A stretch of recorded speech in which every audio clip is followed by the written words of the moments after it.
Dia bukan soal kritikan terbuka, tertutup. Dia soal isu yang perlu dijawab, kan. Jadi perkara-perkara yang saya timbulkan ialah bukan soal parti. Dia soal negara, soal korporat mafia, soal tentang tuduhan berkaitan dengan integriti penguatkuasa awam, agensi semua, kan. Soalan-soalan dan kritikan dan teguran yang sama yang saya telah buat sejak 15-16 tahun yang dahulu, tak kisah siapa di dalam kerajaan. Jadi daripada zaman Datuk Seri Najib ke, sama ada Perdana Menteri itu Tun Mahathir ke, bagi saya kalau ada perkara yang perlu dijawab oleh mereka yang berkuasa, tak kisah daripada parti mana, PAS pun saya pernah sebut, maka itu perlu disuarakan. Sebenarnya itulah inti parti PKR. Yang berbahaya jika PKR sekarang bila sudah jadi kerajaan, dia berubah.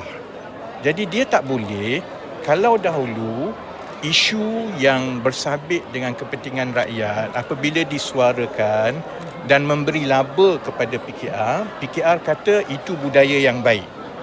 Tapi bila isu itu, bila mereka dan PKR berada di dalam kerajaan, bila isu itu dibawa dan tak dijawab, tiba-tiba timbul soal kena bawa dalam mesyuarat, sebab rakyat Malaysia telah melalui proses itu.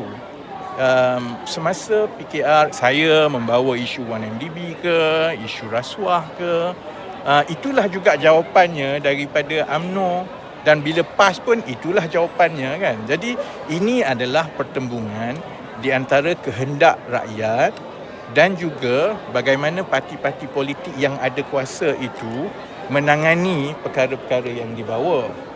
Sebaiknya begini, nasihat saya kepada PKR.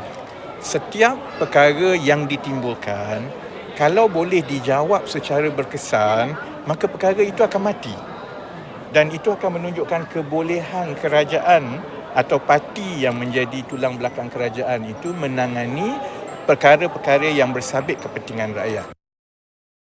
Kalau media bercakap pun, dia tidak sampai kepada ramai orang dan kerajaan akan tidak hiraukan saja. Bila ada orang seperti saya memanjangkan pandangan rakyat itu yang dijadi panik sekarang. Jadi nasihat saya ialah sebaiknya mereka cuba menangani dan menjawab setiap perkara yang telah dibawa itu.